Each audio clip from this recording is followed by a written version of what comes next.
we said the education is not yet at the tertiary level.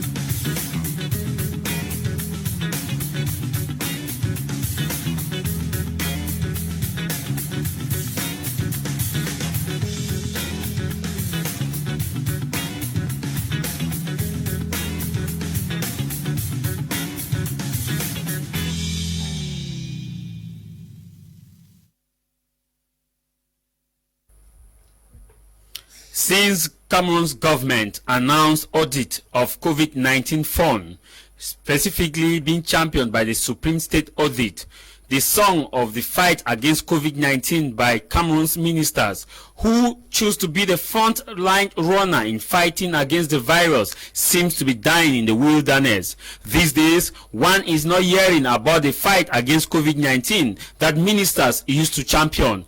I remember when the ministers we all move to the street and media outlets and talk about the fight against COVID-19, distributing face masks and sanitary materials to help combat the virus. But since the government announced the audit of the funds, these days they are not talking about COVID-19. The question now is, has COVID-19 gone on exile, or is COVID-19 afraid of audit in Cameroon? This is House of Commons with me, Tamai Jarvis.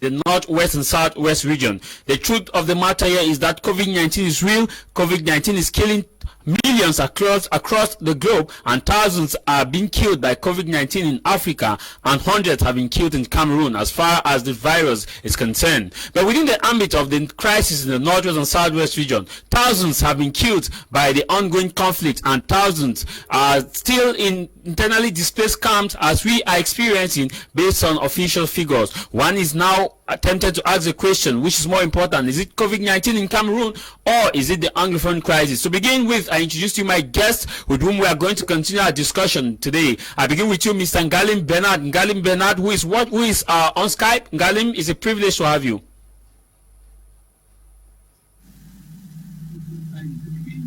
Thank you very much, Jarvis.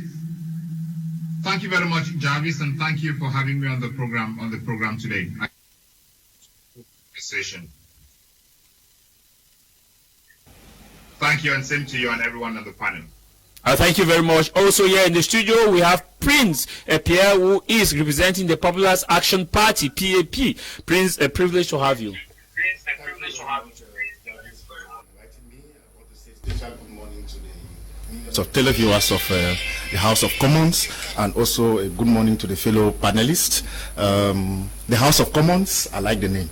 Thank you for inviting me. Thank you very much, Prince. Also here in the studio, we have our regular Sunday panelist, who is Barrister Ewule Edward. Barrister Ewule Edward, a privilege to have you all the way from Boya, the town of former town of excellence, now back to legendary hospitality. Thank you very much, Mr. Jarvis. It's always a pleasure for me to be on panel. I want to say today is a very sad day, because we just learned of the passing away of a very spiritual colossus in the person of Prophet T.B. Joshua, and it has caught the entire religious world by surprise and astonishing, as the Christians of and the followers of this great man of God can't still believe that he is gone. I have so many of them, like Mami Janet Nkole of Elekam in Bangem. She cannot still believe that her man of God is gone. Okay. So it's a very difficult day for the Christian family. Okay, thank you very much. And also here we have Prince Kotem, who is a son of the warrior from Gokitunja. Prince Kotem, a privilege to have you. Thank you very much, Mr. Tamai Jarvis. It's always a privilege for me to be here. You know, I can't pass by without coming, contributing something in this House of Commons, which is a vital issue which we're talking about our country. Thank you very much for having me. Also, we have Diwum Emmanuel of the Civil Society Activist, Civil Society Organization. Diwum Emmanuel, a privilege to have you. Yeah, thank you, Mr. Tamai Jarvis. It's always a pleasure. Today, I know in Meyomesala, in the south region of Cameroon, many people are watching, even though they barely go through because of the Inyur and the Buddha they have there. Almost every Sunday they have an rendezvous. But we have some viewers there, and I'm sending out my special greetings to Chiafedi Samalia, who is a lover of this program. Oh, thank you very much. Of course, we are beginning with you, Mr. Ngalim. Mr. Ngalim, straight away, we are looking at the context of COVID-19. Where you are, there is COVID-19, and in Cameroon, there is COVID-19. The war, comparing relative figures as far as those who have been killed in this conflict is concerned, and those who have been killed in COVID-19 pandemic in Cameroon is concerned, we have just hundreds of people killed as far as COVID-19 is concerned in Cameroon, and we have thousands of people killed as far as the conflict is concerned, both the military and the armed separatist group alongside the civilians. What's your take? Which one should we focus on now in terms of Cameroon's priority? Thank you, Jarvis. You would agree with me that we need to protect human life at all costs.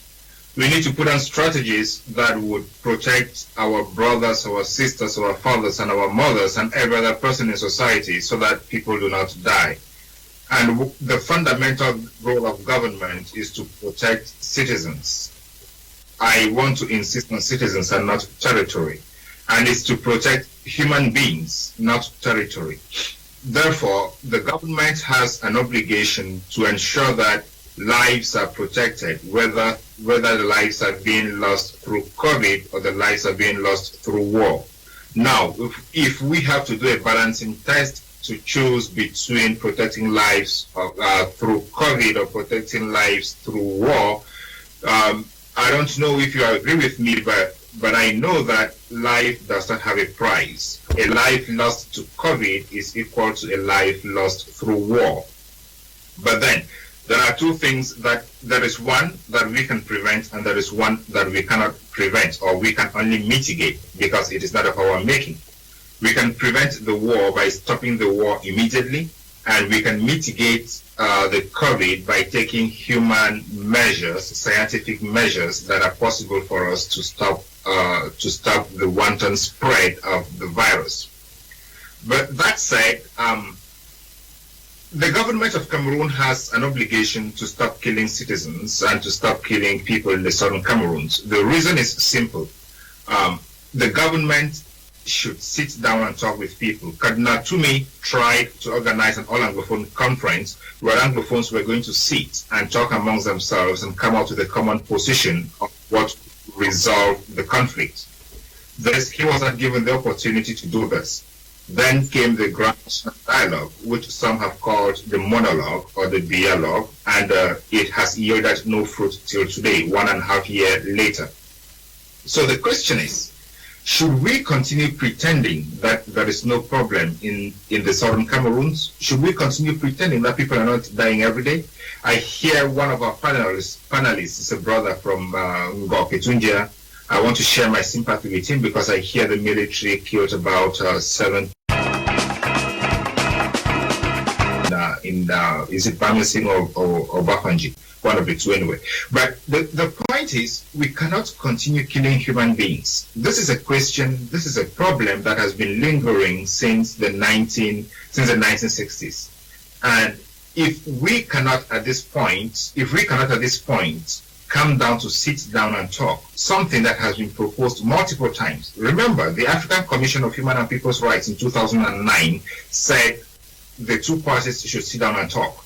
When the war broke out, the government of Switzerland has opted to negotiate, but the government of Cameroon has refused to engage. Even though some separatist groups have engaged, some others have said they will not engage unless the government of Cameroon engages also.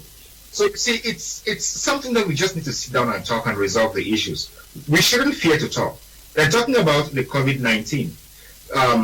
When you look at what happened when you look at what happened during the African Championships, when about 90% of the members of the Congolese national team were tested positive by Cameroon scientists or Cameroon medical staff, and then CAF came in, did the same test, and it proved that they were not all positive.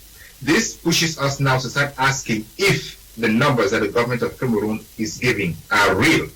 And then when you look at the wanton way or the wrongful way in which they mismanaged the COVID funds, stealing some, or for now they've been accused of stealing some of the money, we still ask the question: is the government of Cameroon serious with the figures they are giving out?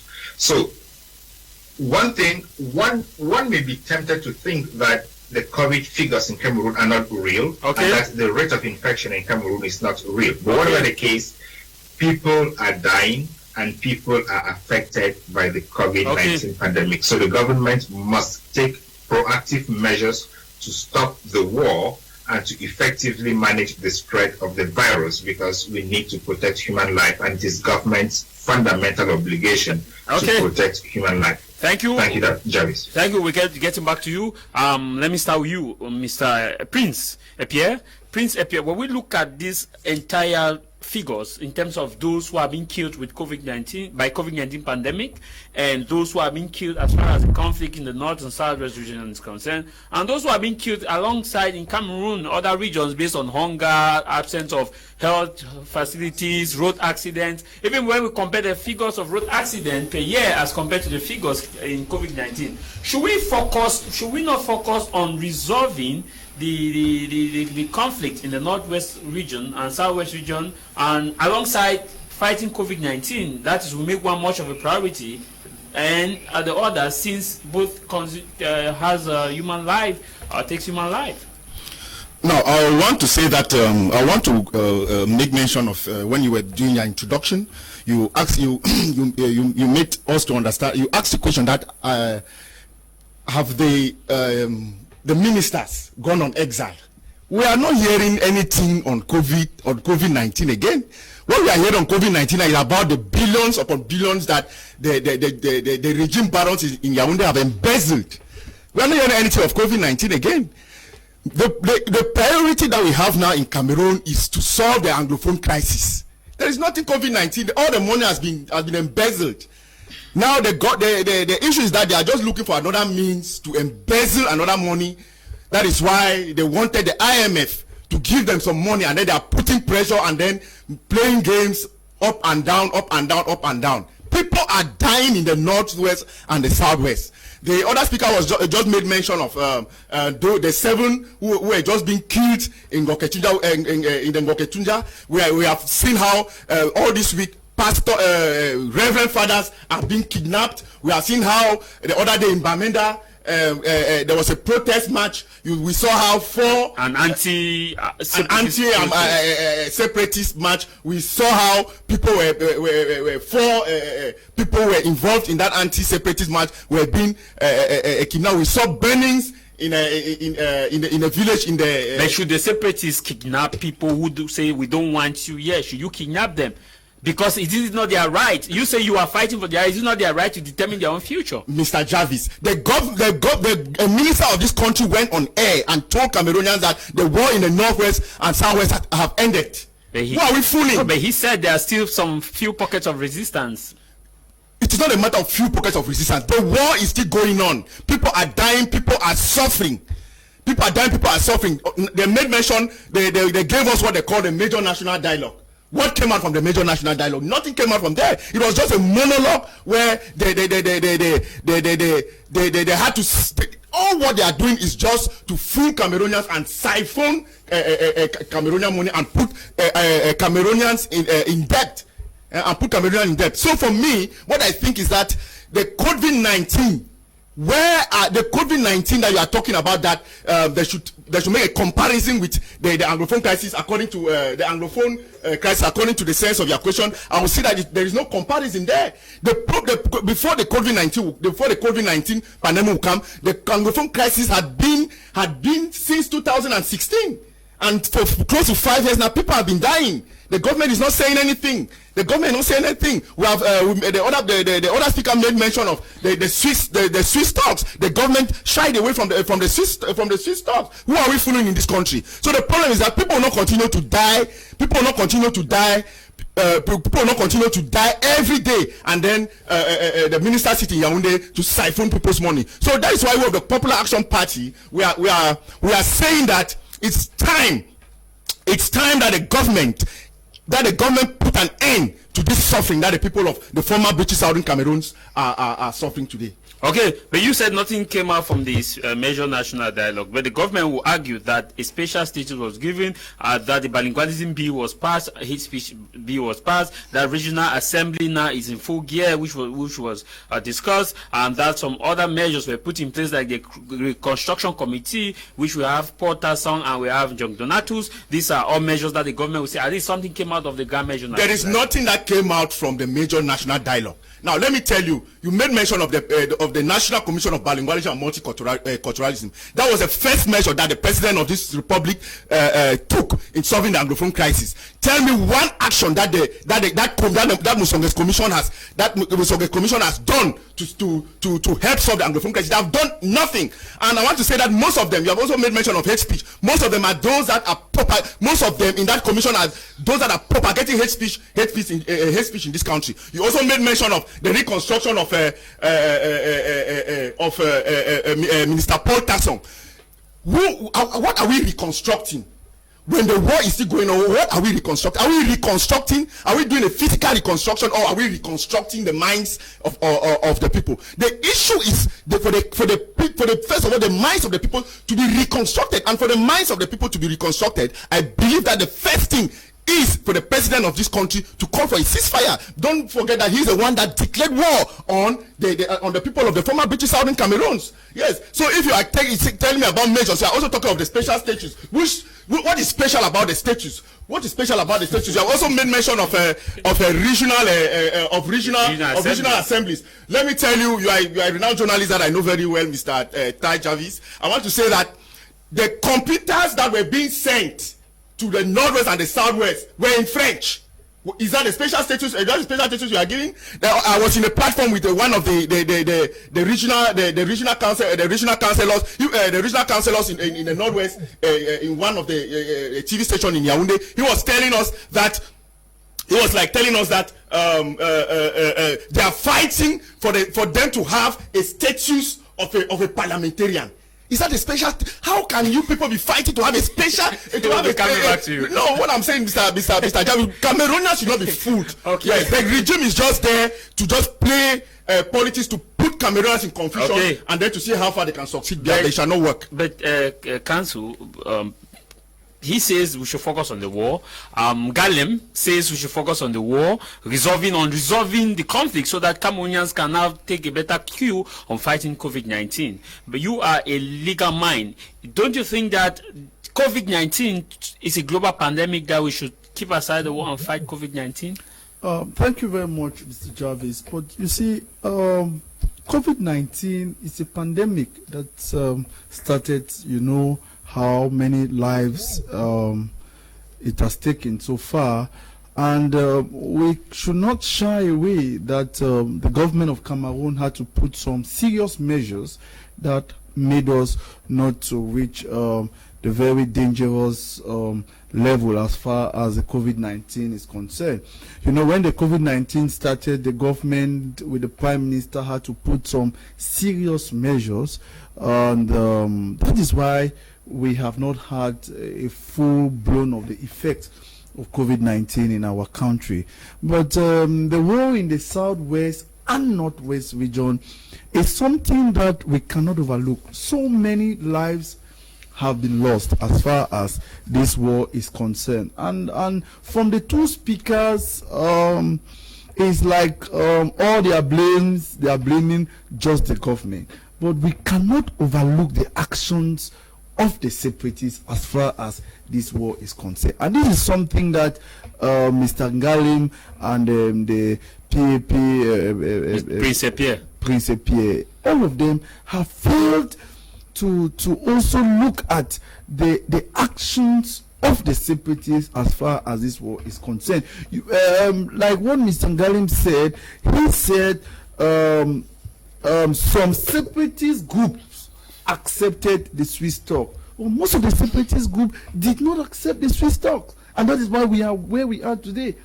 There is no time. We even thought that as far as when the pandemic came up, and that the people in southern Cameroon could not manage even the crisis. The crisis was getting a toll on them, and also the pandemic. We even thought that the separatists could even come up and say, okay, we are giving a ceasefire this time of the pandemic, and that was not done. So let us look at it. But to look at the two of them, there's the war in the southwest and northwest region, and the COVID-19, all of them are important. And we think that a life lost in the COVID-19 and a life lost as far as the war is concerned, all are lives, and all of them are important.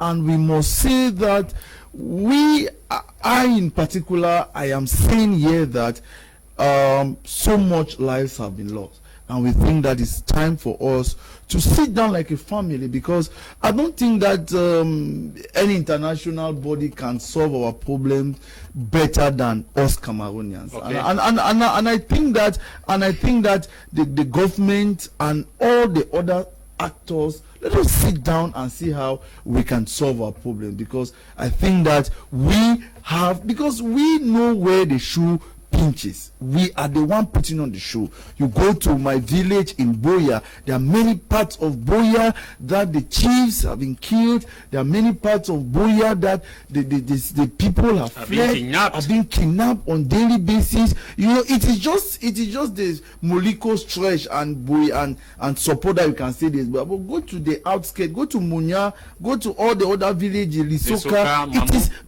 It is all empty. It is all empty. So we think that it is something that all the parties should sit on the table. And I think that I'm calling on even the separatist leaders. I think that this is the time that you people should forget the fact that some people are saying that it is President Paul Biya who declared war. But I am a legal mind, and I don't like looking on speculations, and I like to look at things the way it is.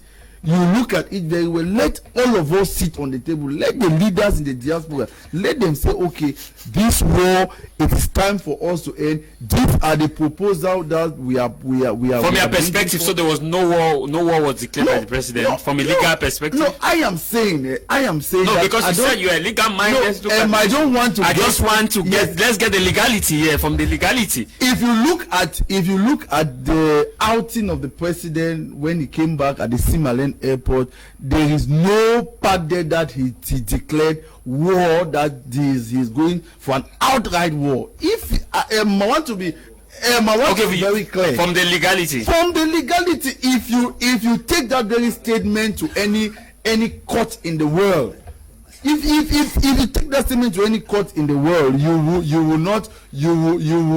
no interpretation, no canon of interpretation will declare that as a war. Okay.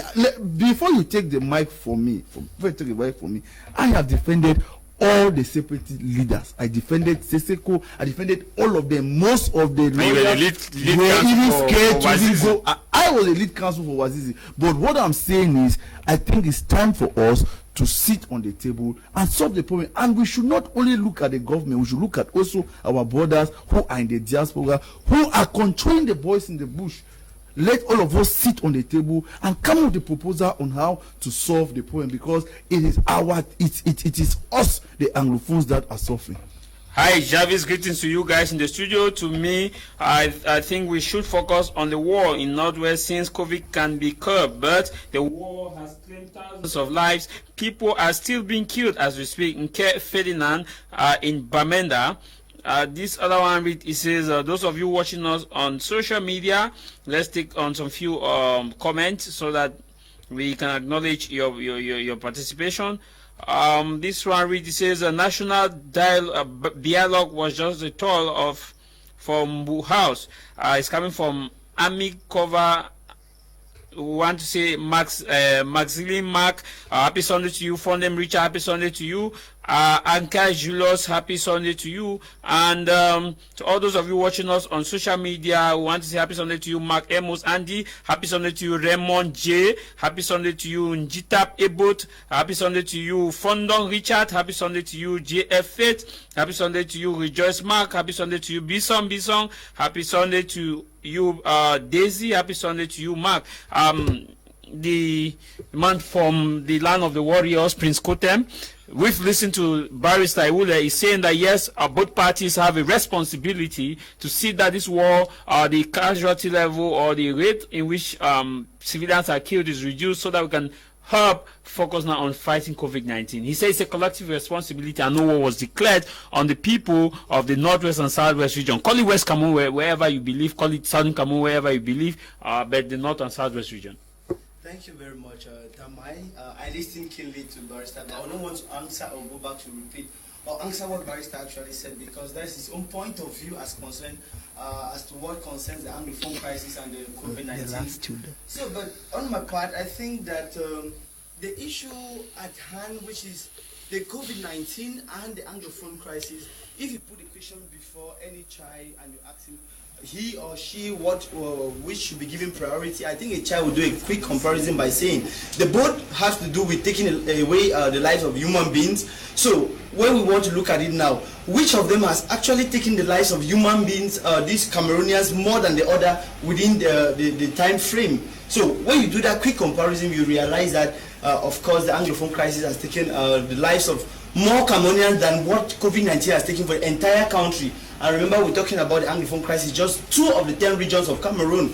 We don't want to add what the problems in the north, the east, and that's the Boko Haram and the other parts of the east region.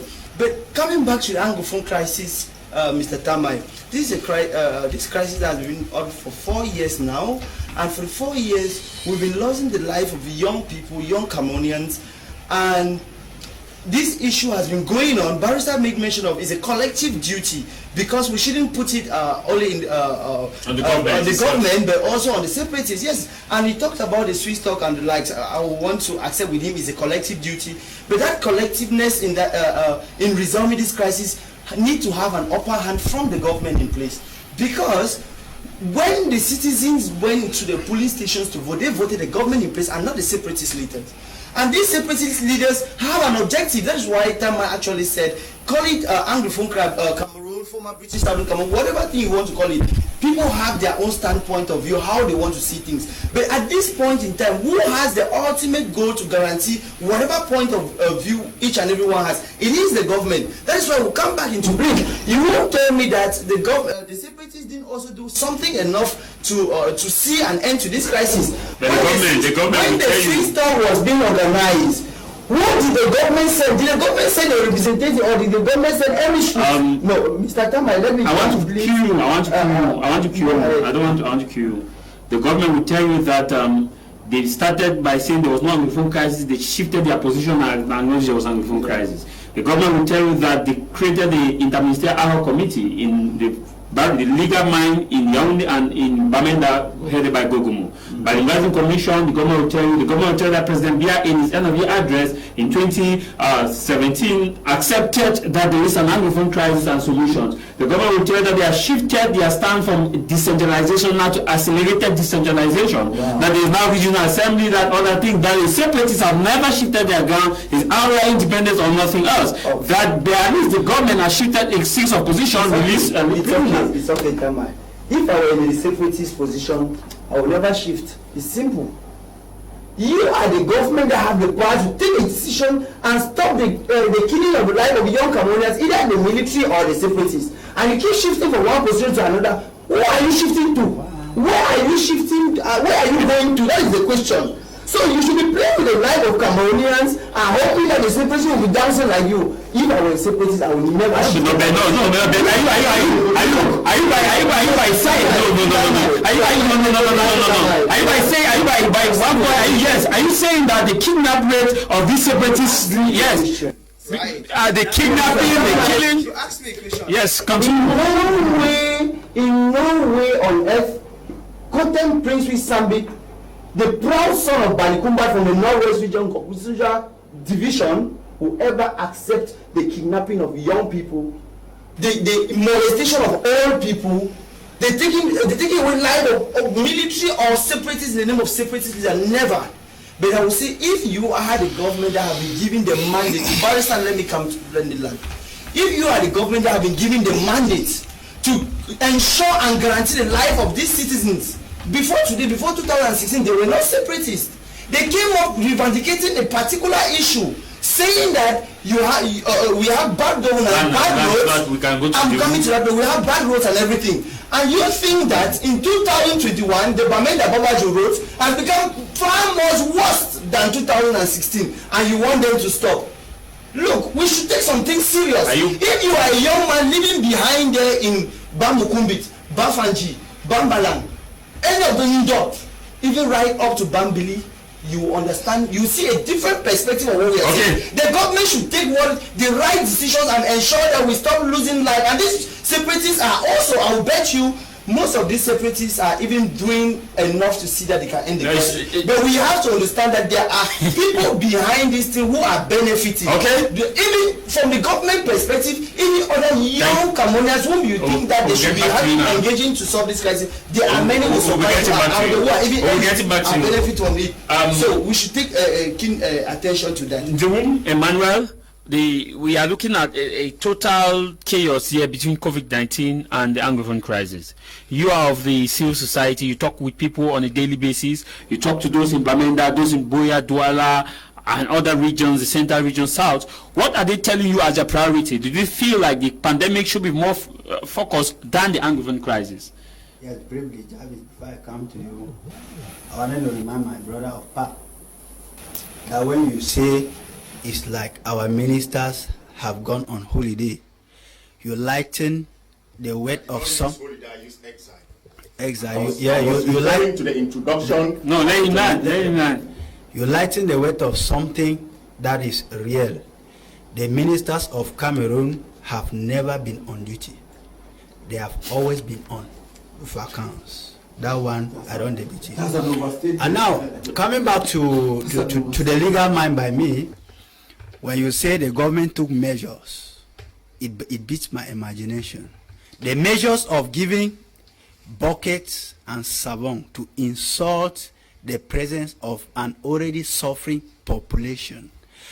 You see, these are some of the things that we poison the minds of Cameroonians more and more when we come to defend what has never been done. Before the COVID-19 came, people were using buckets in their houses. People were buying their savon and they were using. And you can't tell me that you come and insult me with one cube of savon and you say the government took measures. Now, coming back to your question. The priority of the people of Northwest is for the war to end. COVID-19, if you were to have a clear reading of it, in the context of Cameroon, COVID-19 doesn't exist. We have been taught by the government. People have been killed now. Listen, we have been taught by the government in place that it doesn't exist. You know, even right from primary school, they say, action speaks louder than words. You see them with their masses only when they are on television. I meet them every day. Immediately after the television programs, they are not with their masses. I have younger ones who are military men. They go to nightclubs without their masses. Most of them are taking their vaccine. No, listen, Mr. Listen, what are you saying? Who even told you that the vaccine was effective? No. Let's keep it aside the conspiracy. So I'm saying that the war in Northwest is the priority of every living being in these two regions, including goodwill Cameroonians, of which I regret every day that our Francophone brothers have been living as though life was very normal. Whereas it was supposed to be the opposite, because if the 8 regions of Cameroon decide one morning that the crisis in the northwest and south will stop, it will stop. And now let me tell you a bit why the war has been resisting. It is a lucrative business. It's a collaboration between the failed northwest elite class, which has conspired with the regime in place, and they are making money out of this war. That one, there's no gainsaying about it. Because you will not explain to me why parliamentarians who come from northwest have never staged a war in Yaoundé. No, precise them. Well, I'm done with, no, listen now.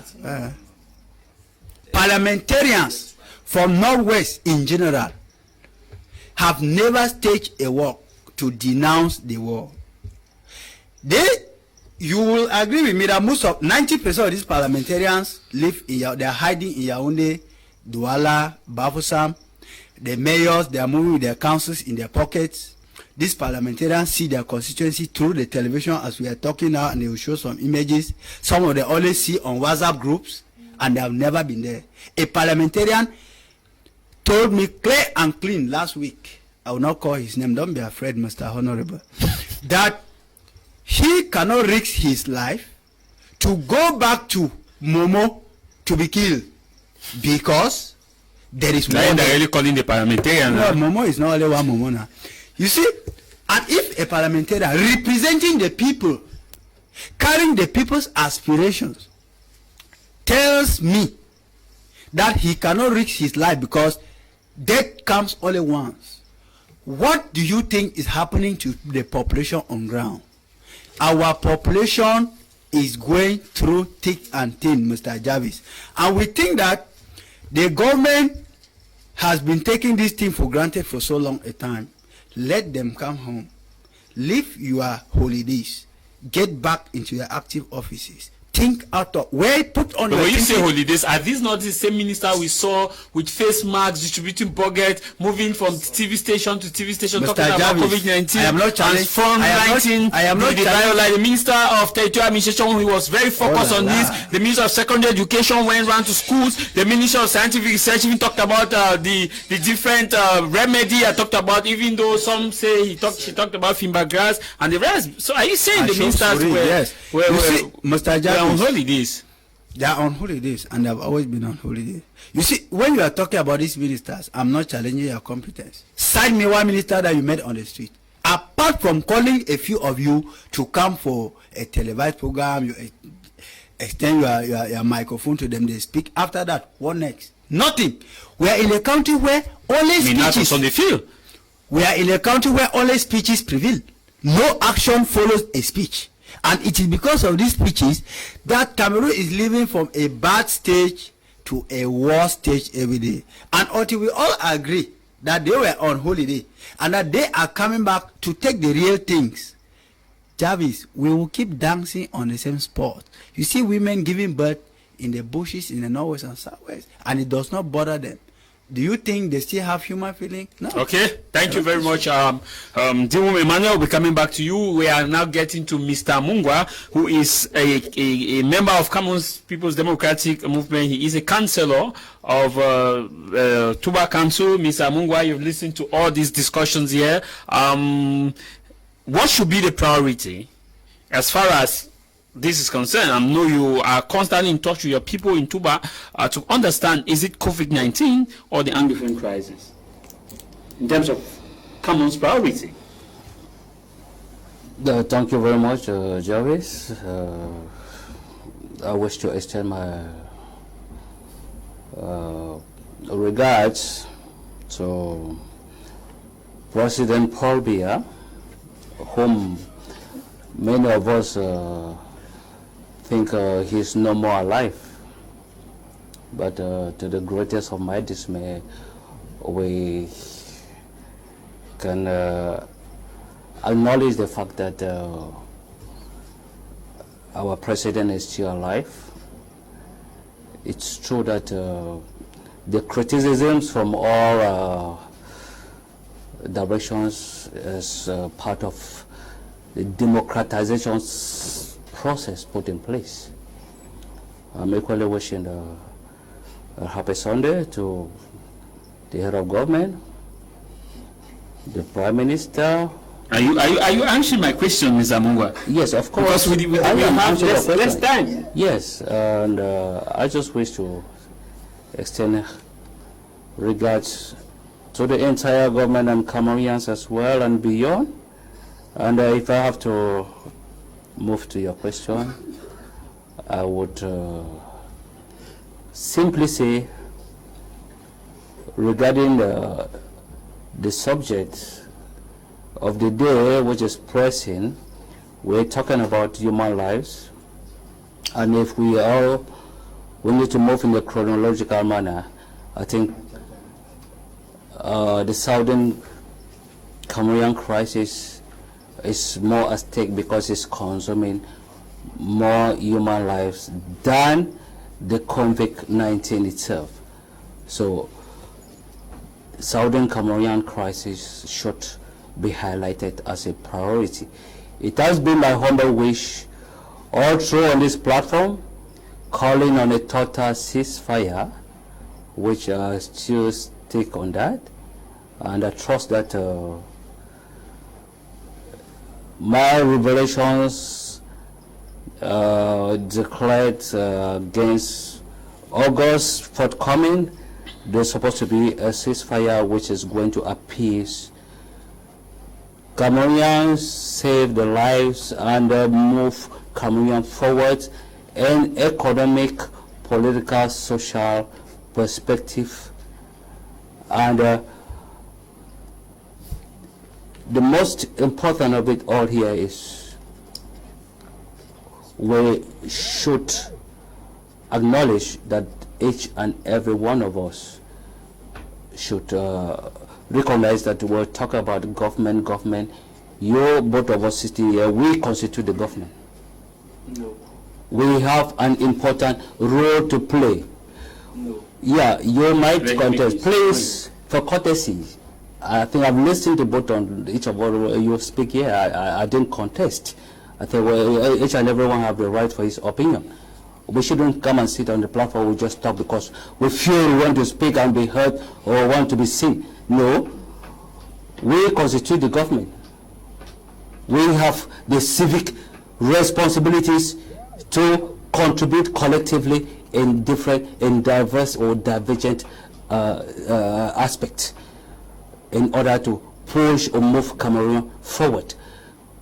What I'm talking here is we have the same view. We are looking how to save lives, move Cameroon forward, make Cameroon a paradise on earth within our fatherland, and look for a better standard of living. I think that's the objective of every Cameroonian or each and every one of us sitting on this platform. So I am appealing to my co-panelists, and which I do respect a lot, that we should be able to have a civic sense of responsibility and a sense of direction, and belief in positivity and not negativity. Okay. So, yes. Okay, thank you very much, Mr. Galim. I don't know if you're listening to us there, if you're getting us. I want to get your view now. Let's round up on this before we move to the second part of our debate. We've listened to other members of the panel. Barrister Wule stating there equivocally that from a legal perspective, there was no war declared as far as the head of state is concerned, but that there were agitations and that both parties have that responsibility in resolving the conflict. Jarvis, can you take, please? Are you getting me now? I'm getting you now. Can you? Barrister Wule said there is by legality the head of state did not declare war in the people of North and Southwest region, call it West Cameroon or Southern Cameroon, that there was no war declared. But however, both parties need to come on the table and look at how to resolve this conflict so that we can focus on COVID-19. Yeah, Jarvis. Like I said in my first submission, it is necessary that we look at the realities in the face, sit down and talk about the issues that are consuming human life. And more importantly, the lives that are being consumed by war should be prioritized over the lives that are being consumed by COVID, because with COVID you can be healed. And COVID has not proven to be as disastrous in the southern Cameroons as it is in other parts of the world. So we should prioritize what the people see is consuming their lives every day. But regarding what Barrister Wule said, I listened to him with a lot of interest, and I would like to share my opinion while disagreeing with him that President Biya did not declare a war. When President Biya stepped down from the plane returning from Abidjan, he actually said he has taken note of what is happening and he is declaring war against, he called them secessionists or terrorists or bandits, something of that nature.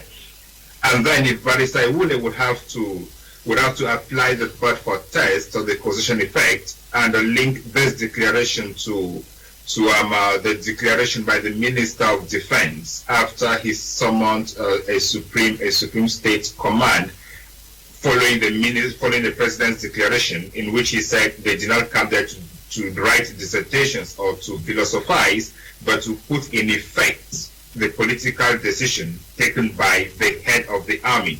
He actually said the head of the army. In that declaration, he did not say the head of state. So he made a difference between the political function and the military function of President Biya. So then he was talking about the commander-in-chief of the armed forces who had given them instructions. And following these instructions, or following this declaration, the military started huge deployment of military on the ground. And this deployment led to what we now see today. I do not disagree with Barrister Ewule on the grounds that we need to call both the separatists and the government to take proper action to stop the ongoing war. But I will take it a little further and say that we need to put more pressure on the government, because the government has a constitutional responsibility to protect life, and the government has international obligations under international treaties and international conventions to protect life. Separatists don't have any obligation under international law to stop the war. Separatists, as the government has often said, it is not even a war in the government's eyes. In the government's eyes, this is just a problem. It is not even a crisis. Mr. Gale, it's not even a conflict. Mr. Gale, therefore, the government let me do a follow-up. Are you getting me? Are you getting me? Can you come again? Come again. I want to do a follow-up. Are you getting me? Can you get me clearly? Yeah, I get you. Yeah, you said the separatists don't have the obligation to stop the war. But are you, by any point, are you by chance saying that when a tribunal is called up, these separatists will not be held accountable based on the atrocities that were committed? Because we have international tribunals that are called up for countries that are not signatories to the International Criminal Court of Justice, but there are tribunals called in place, like the violation of human rights. We had NS Kunda, we have that of others regions. So are you saying that these separatists will not be held responsible for war crime because they don't have that moral obligation or the international recognition in stopping the war? Yeah, Jarvis, there is what we call criminal responsibility and there is what we call state obligation. The International Criminal Court could find the separatists guilty of committing human rights violations, gross human rights violations, committing war crimes, but the responsibility under international law to stop the war is on government. International conventions that government has signed, which have even risen over to customary international law, meaning they are binding on every person, on every act of international law, comes into play here. Under the human rights law obligations, we have what we call the right bearers and the duty bearers. The government here is a duty bearer, and the government is supposed to enforce the laws as it is. Because if the government enforces the laws of protecting human life, then the separatists are definitely going to comply, because the separatists are operating in a state that is governed by the government. If the separatists had any international obligations to stop this war, they could go to any international organ or any international jurisdiction to put this responsibility before them. For instance, the government of Cameroon can easily access the United Nations General Assembly, Security Council, whatsoever, and tell them, look, we have this problem in our backyard. Can you come help us?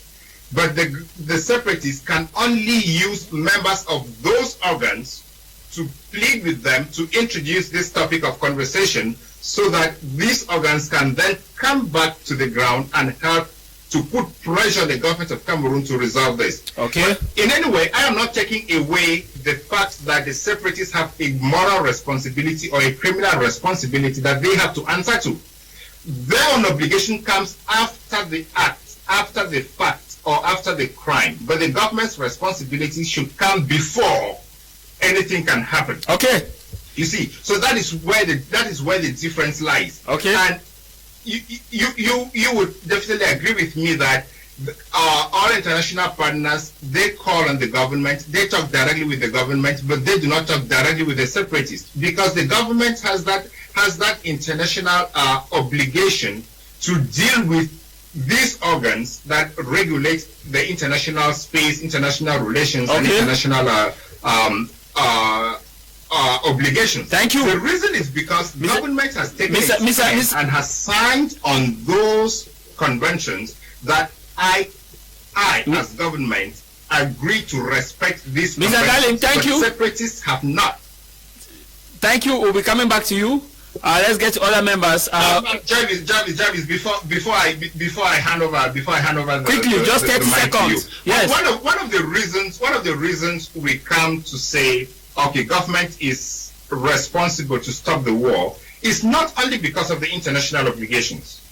It is also because of the domestic obligations. The Constitution of Cameroon, that they quote very often, puts the responsibility on the government to stop the war or to prevent anything that can lead to war. And if you note very well, before 2016, there was no war, there were no arms, but there were already questions about a possible war that would come out of the southern Cameroon.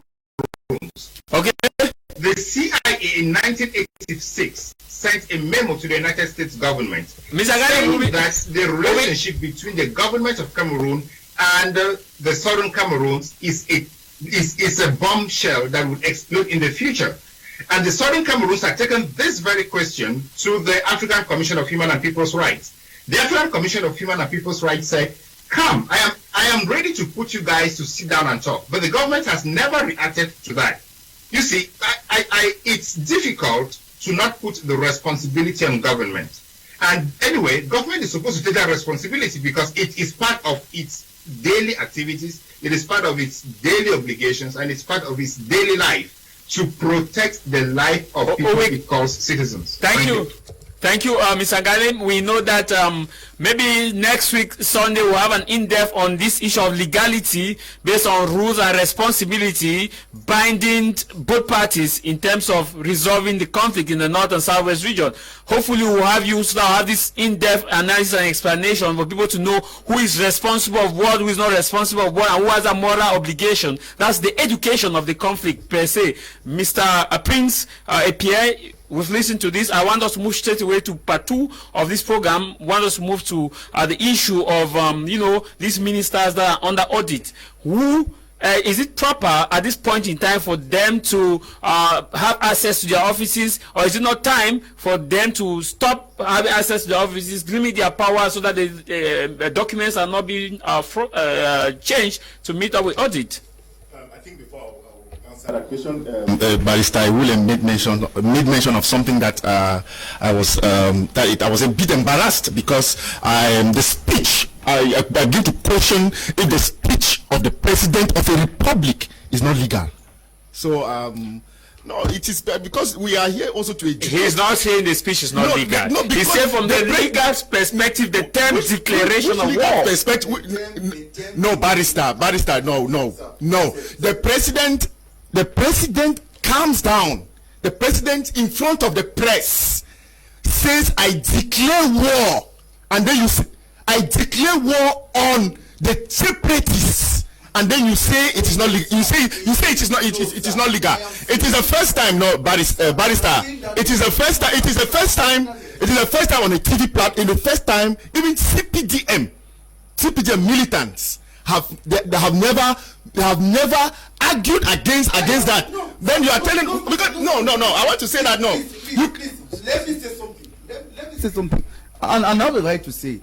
I'm saying that there is no court in the world who will take the president's speech, that what he said, and say that the president has declared war in the southwest and northwest of Cameroon. No, it is not true. That is not what we're saying. See, Mr. Jarvis, no. That is what I'm saying. No, that is not what we're saying. You were refusing. There is a legal mind. It's explaining from a legal mind. Legal minds. You cannot say that, Jarvis. You cannot say that we are not legal minds. A legal mind doesn't mean that the speeches are not questionable. No. We are not arguing. We are not arguing. Let's have this clear. Mr. Ngalim agree with him on that basis that the issue of war, declaration of war itself, that word declaration of war from legality in the southwest and northwest it does not hold, but that there is, and he declared a response. No, I did not hear him say it does. I did not hear him say it does not hold. Okay. Jarvis, you people. The issue is what we are saying. No, let him land. Let's Prince land. Can I just add something? Let's Prince land. You come your time. You are 18 time. Because what happened in Rwanda was a declaration at the Rajomi Colin. It wasn't signed anywhere. Exactly. People cockroaches. We don't. No. Prince land. The speech of the president of a republic is law. No, the televiewers should know the speech of the president is law. And what we are saying here is that President Biya came out when he was coming back from Abidjan in front of the press, declared war on the separate. That one should be clear. On the separate. No, if you are not bringing legal. Who is the separate? So all the people in southwest and northwest are separate. I said that is not what we are saying here. We are talking of the separatist fighters. Mr. Jarvis, the Ambazonian movement did not begin today. The Ambazonian movement did not begin in 2016. If you want a brief historic of how the Ambazonian movement began, I'll give you. In 1982, President Amadou Ahidjo makes a speech on the 4th of November, and on that speech, President Biya comes to power. President Biya came to power. On that speech, he came to power. The speech was law. So we should not come here and be fooling Cameroonians. No, on the 6th of November 1982. On the 6th of November 1982. On the 5th of November 1982, President Biya takes power. 2 years after, in 1984, he takes power I'm asking the question under the United Republic. My question is, should ministers who are under there's no time. Mr. Mungo has to talk. No, what Barrister said was not honesty to the televiewers and to Cameroonians. It was not honesty. Barrister cannot come on a serious platform like this and say that President you are passing judgment now. I'm not passing judgment. I'm not passing judgment. There is a crisis, please. There's a crisis in the northwest and southwest. That one I have not refused. But I am saying that Mr. Ngalim said the president declared war in the southwest. I said, and it's my opinion, I said that he takes responsibility. Now you can I can accept that. If you say it's Barrister, if you say it's Barrister, if you say it's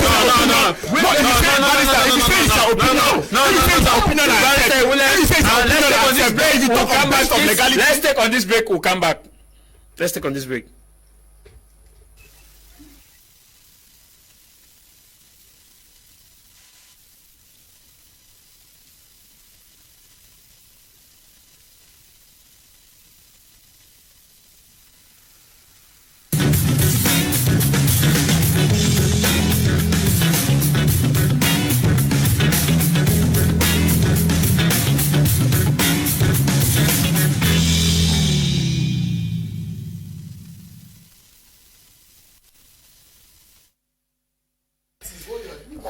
We want to apologize for the insight. This is part of who we are as far as the Anglo-Saxon culture is concerned. People must have the right to express their opinion and the right to respond when being attacked in terms of their opinion.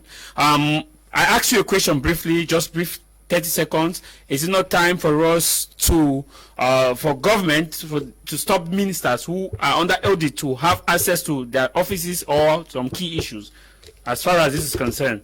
I think that that is what the government, that's what the president of the republic himself needed to do immediately when that report was being given by the Supreme State Audit. We don't know why the ministers or the people that are the people whose names feature in that report, we don't know what they are still doing in office. They needed to resign. They needed to resign they needed to resign and give accountability, maybe in the courts. But now you see why we are saying that the government itself is not serious. And I want to also make mention that there is too much mafia in this COVID gate stuff, because as a minister you want to go and answer for the case in front of a magistrate with a gendarme. You influence the magistrate with their office. So I believe that we were expecting that maybe there will be a cabinet reshuffle or the ministers resign from their office, because we don't know what the ministers and others who are in this particular problem still doing in office. Okay. Barrister Wule, I know you both have taken much of your time to argue. We'll just talk briefly on this. Yes, I'm just saying that when this, you know, it is still in the investigative phase. It's still in the investigative, and this is what Cameroonians should know.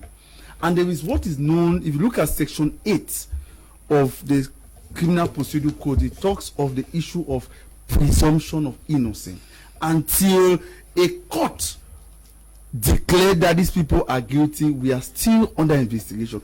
Secondly, if you look at how the investigation is carried out, the only thing that we are scared of is the issue of tampering with the evidence, and that is what I think Mr. Epie is trying to raise.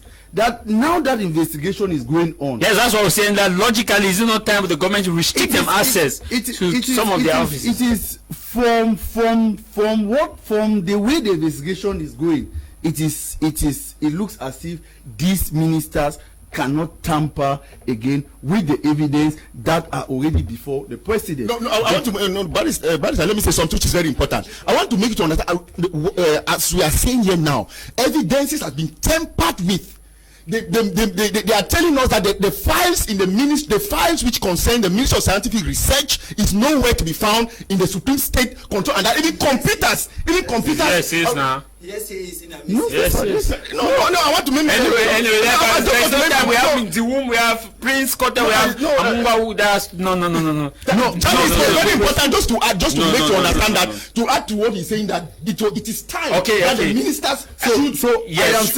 I'm saying that for now, from the investigation that has been carried out, the Supreme State Audit had already handed its report to the President of the Republic, and the President of the Republic had sent that report to the Minister of Justice, and now the Minister of Justice now is going on now to ask other questions, because I hear that some ministers, like the Minister of Territorial Administration or others, before now had even refused to go to the Supreme State Audit to give accountability and answer some questions. But I heard that lately everybody, even the Prime Minister, head of government, had passed through the Special Criminal Court to give evidence. So for now, there is still what is known as presumption of innocence. But Mr. Jai, before you take the mic from me, if we were in a country where we had a very strong judiciary, some lawyers could go ahead now and file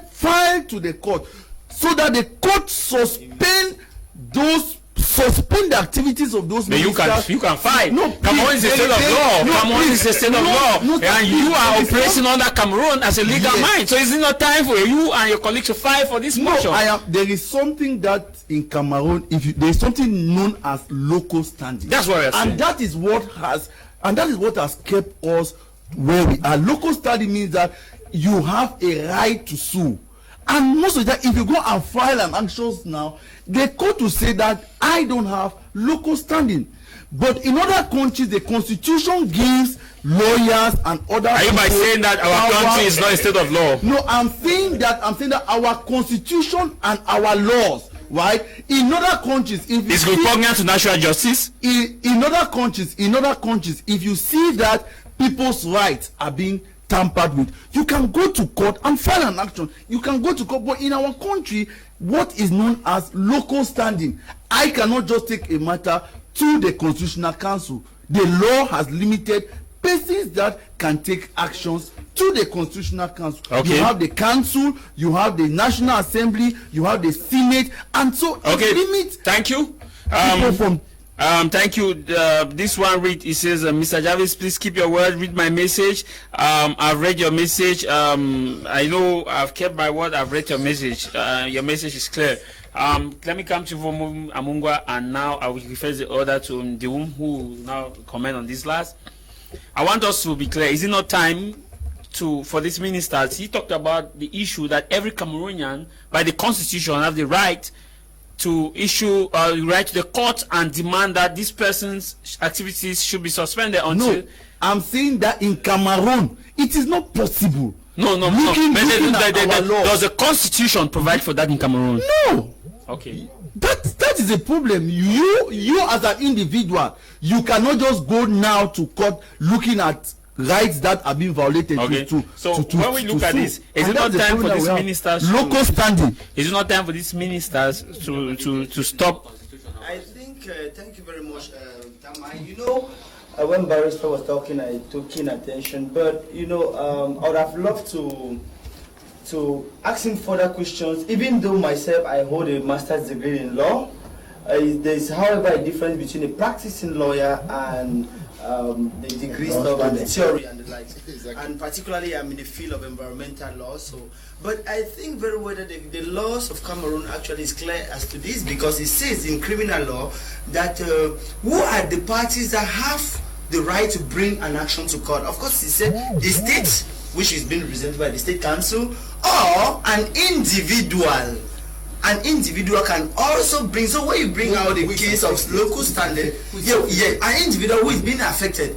However, you as a Cameroonian is being affected with the COVID funds, because the COVID funds is the collection of Cameroonian taxpayers. Except you want to tell me that the reality in application of the law is different from the theory in which we practice. I myself, because you are in the application phase, and I am still in the theory phase, which I also give lectures out there. So, but going by that, Mr. Tamai, I would still also want to re-echo the section 8 of the law number 2005 of Special Criminal Procedure Code, which came into place in 2007, 1st of January 2007. That law is very clear, which in Article 8 actually says, whosoever is accused of having committed a crime is presumed innocent until proven guilty before a competent law jurisdiction. That is, I think it is clear enough to keep those people still in place. But however, in every law you have the moral obligation and the legal obligation. That's the substantive part of the law. That substantive part of the law is that part of the law which actually brings out the cohesive character, which refuse these people from not stripping them out of their immunity as of now, except at the particular phase of the trial. Wherefore, the competent law jurisdiction, which is being mentioned in that section 8, must have deemed it necessary that these people who are the defendants at a particular period of time, they may be tampering with the evidences that we will have to incriminate them. But however, with the case at hand, I don't think they may even have a way to tamper with this, because when you realize at the level when the President of the Republic wrote the second time to the Minister of Justice, and the Minister of Justice had to address another letter to the President of the Republic that, no, you have the facts, you have the papers, you have to send it to me for me to use in order to incriminate these people. So at that level, we realize that there is a whole lot of things which is cooking and junking around the backside. But with this Cameroonian politician, and remember the atmosphere which we find ourselves in Cameroon is that situation where most of these people believe that they are untouchable. They believe that they are there to serve a particular interest and not a people. Of which I want to also disagree with what the CPTM representative actually said. He's not CPTM, he's a member of the parliament. The councillor who actually said that we are part of the government, everybody is part of the government. No, the state is different. You have the population, you have the territory, you have the government, and you have sovereignty. So with that part, that is what actually forms the state. With that, you can distinguish the population from the government. The government is that. Government of the people. We have government of the people, by the people, and for the people. That's what we taught on civics and ethics. We should not confuse people, because some particular group of people should not be chopping Cameroonian taxpayer money, enslaving Cameroon. Are you talking about a regime or the government now? Because there's a regime and there's a government. There's a difference between the regime and yeah, there are people watching us. There's educated Cameroonians that the government involve everybody, and the regime is the No, is the minister of health a member of the regime or a member of the government? Is the prime minister a member of the regime or a member of the government? That is what you have to see. They are member of the government, and who are those applying those laws? They are those government ministers. That's why I say you should distinguish Cameroonians population from the. I am a taxpayer. I'm not suffering Cameroonians like all Cameroonians out there on bikes and on the road. Street others are dying behind the Norways and Southways, and they call them, tag them, particularly in Amazonia, where other people. Okay, please. No, we should distinguish this thing. There are some people who are out there in the country, but these other people we should try to solve this problem. And the COVID-19 funds is something which I would have categorized high treason. No. For which people you are part of the government. Let's get I should say myself, it's okay. I am not part of the government. Let's get I'm a Cameroonian. Mr. Mungwa, what's the way forward now? Is it not time for us to say, okay, those who probably have embezzled the state funds should be, should have limited access to the offices? Yeah, before I proceed to that, I just want to rehearse on what my fellow panelist Prince is articulating, that he is not a Cameroonian or part of the government. If you make such a drastic declaration, then I really find it questionable why you're supposed to be on this platform and you are advocating for good governance. Please. Please. No, let him land. You have your right to respond. I'm not judging. I'm just glancing through. I'm just it's an observation. What you're saying, I trust you're part of the government, and I still say that. And you are here advocating for good governance, so you constitute part of the government at all levels. You are the voice of the voiceless as you speak, as you advocate while sitting on this platform.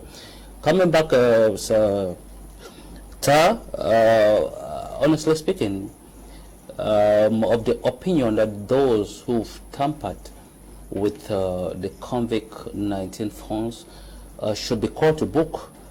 This is not a child's play issue.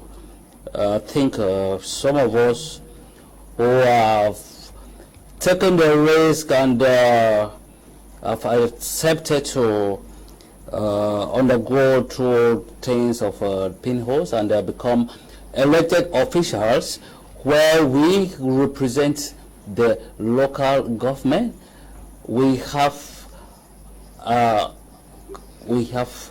lot to transmit. We have information to be able to deliver. We are supposed to be answerable to the local population, and I would not be part of those who think they are limited to self-interest, being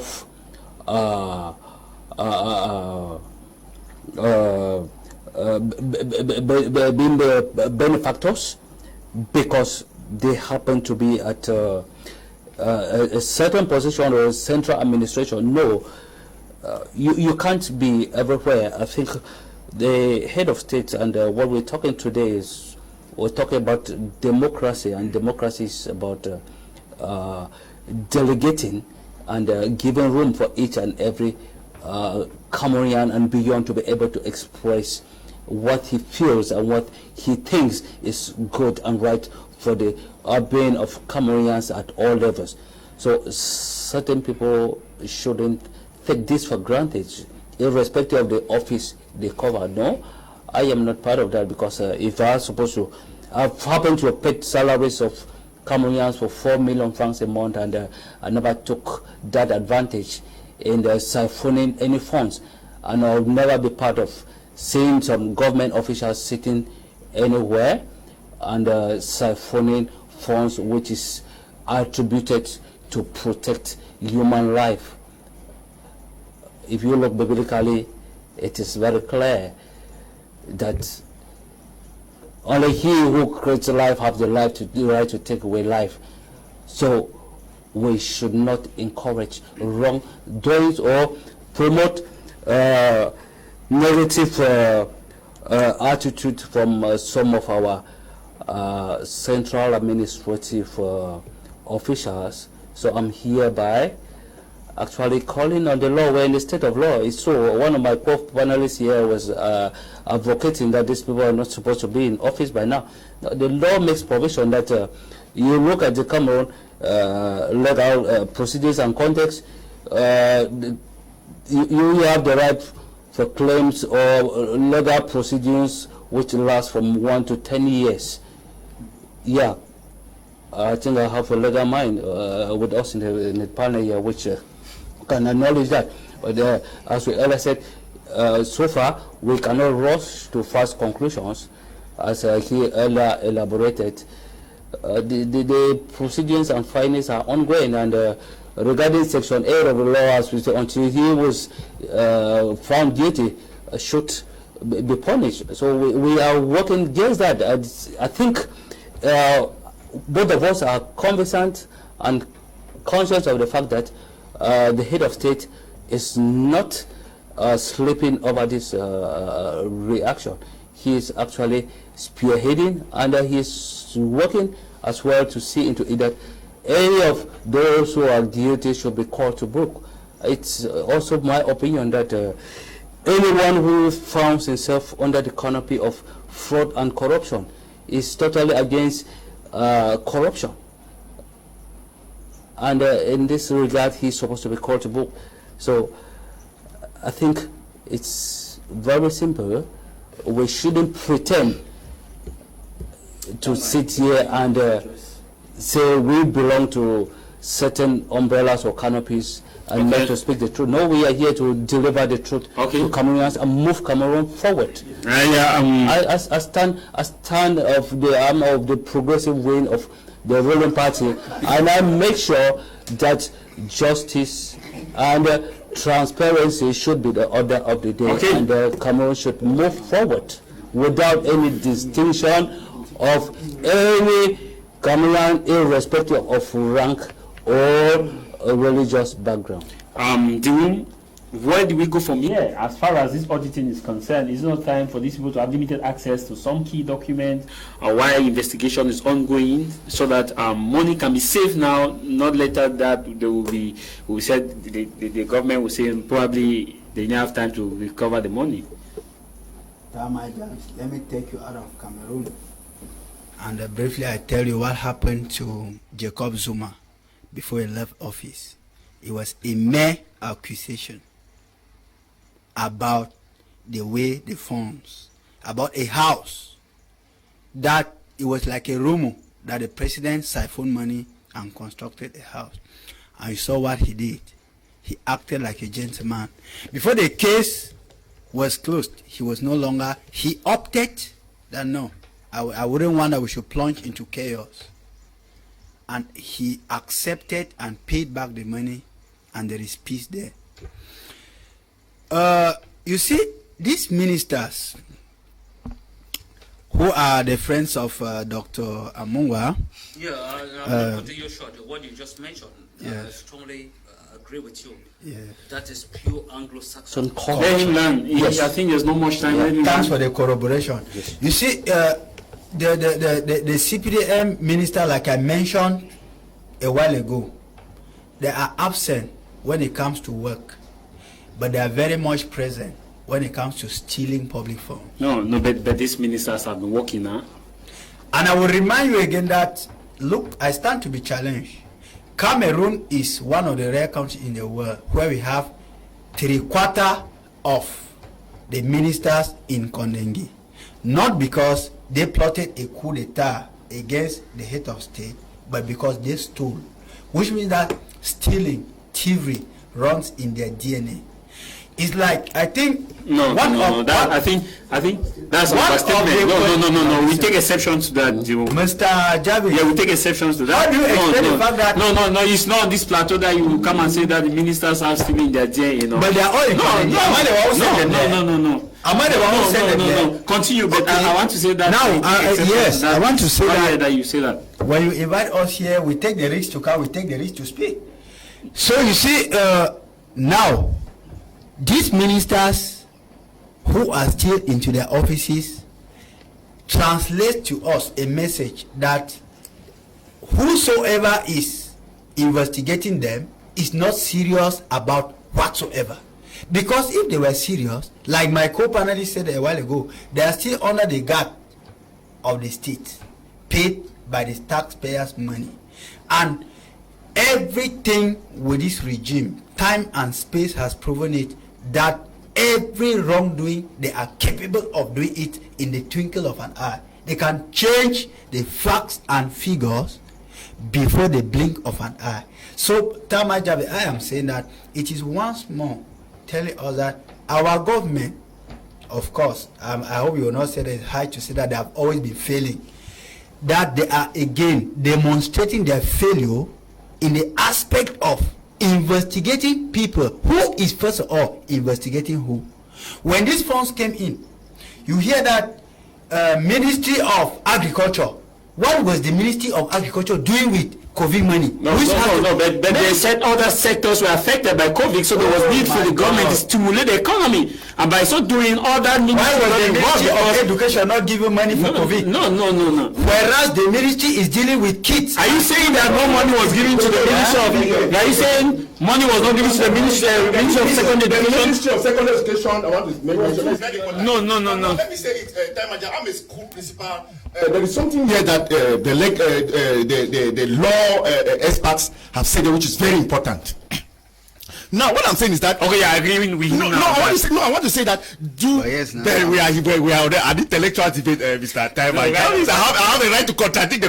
No, it's okay. Exactly. So now, what I'm trying to say is that the question that I'm asking is, if a Cameroonian individual has a right to sue somebody, for example, a government official, for example, what is happening in COVID, if it is true, I can sue the Minister of Secondary Education because 6.6 billion. Are you saying that with facts, or I'm saying that with facts? Yes. I'm saying this with facts. Time and look at me. I take responsibility. I'll take responsibility. Look at. I say if it was a rule of law. If you could. If it could be a rule of law, because 6.6 billion is being signed by the head of state, given to the Ministry of Education. That money was destined to give private school teachers. One time, I've not received as a private school teacher and the principal of the school. I've not received. As a principal of the school, I needed to know, my school needed to know how that money needed to come to me through management for it to be partitioned to the child. Thank you. No, see, time my Jarvis. I want to say that many teachers suffered, and some of them today, they are back in their villages. This country, the regime of this country want to take Cameroonians for fools. Okay. But we the youths, we are youths, all of us. When I say we the youths will not continue to take this. You and Barrister Willie have taken the entire time of the. I just wanted to make mention on that. Yes. Well, land. You're out of time. Yeah, I think, like I was saying, it is time when we criticize and propose solutions at the same time. I think it's time for some of these government officials to actually apologize to Cameroonians in public. Maybe if it was possible, because I've always prayed for the head of state to stay long, so that one day he will turn back and see whether the country he was piloting, he left it in a mess or he left it in success. I would have thought that he himself should start thinking of doing something, because we think he's tired, and when you are tired you need some rest. Okay, thank you very much. We are slowly but out of time. Mr. Ngalim, your last word before we take leave of you.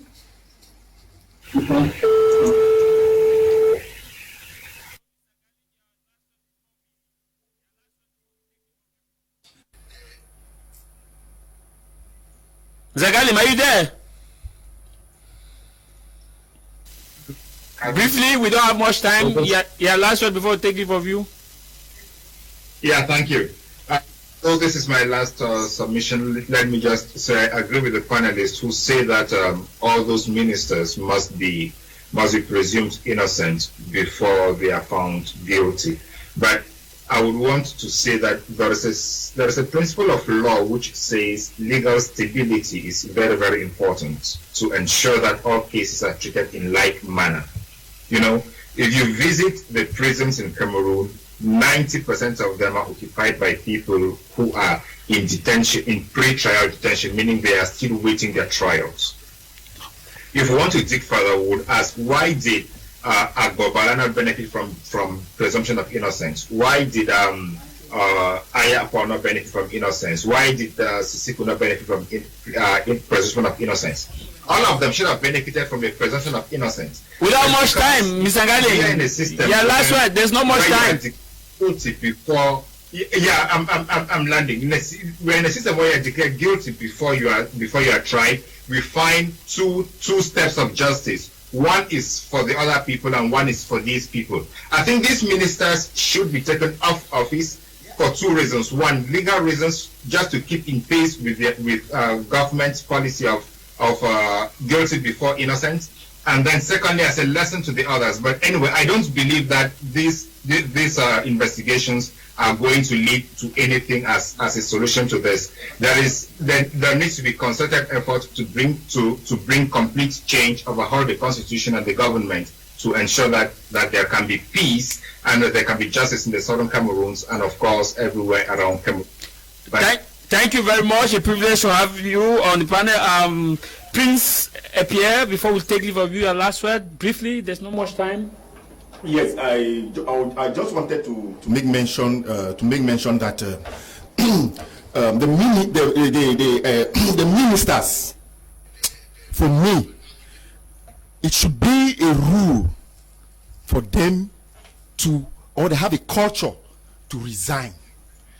Because when it is very true that Article 8 of the Criminal Procedure Code stipulates presumption of innocence, but if we look at what happens, you have been accused of a state issue of this caliber, that is money which was being destined to the population. You have been accused. It is very normal that before you want to go in front of the magistrates, it was very normal that they should resign, or maybe their boss could have relieved them from office. Now, after the case, if they are now presumed innocent, it will give them more credibility and maybe call them into higher office. So, Mr. If you have time next week Sunday, we'll have you on panel so that we still focus on this. Before we take leave of you, I don't know, Mr. Ndiwum, your last word before we go. Yeah, my last word is that anybody who is a patriot should put Cameroon first, put the people first. Don't put your bank accounts first. Okay, put Cameroon first, don't put your bank account first. That's a heavy one. Before we take leave of you, Barrister, your last word? Yeah, my last word is just that, as other panelists have said, under the pure gentleman style, those ministers who will feel that these accusations are true, they should just throw the towel. Thank you very much, Kamai. I just want to send a very strong congratulations to all the young people who are still alive, because the only objective now is to stay alive.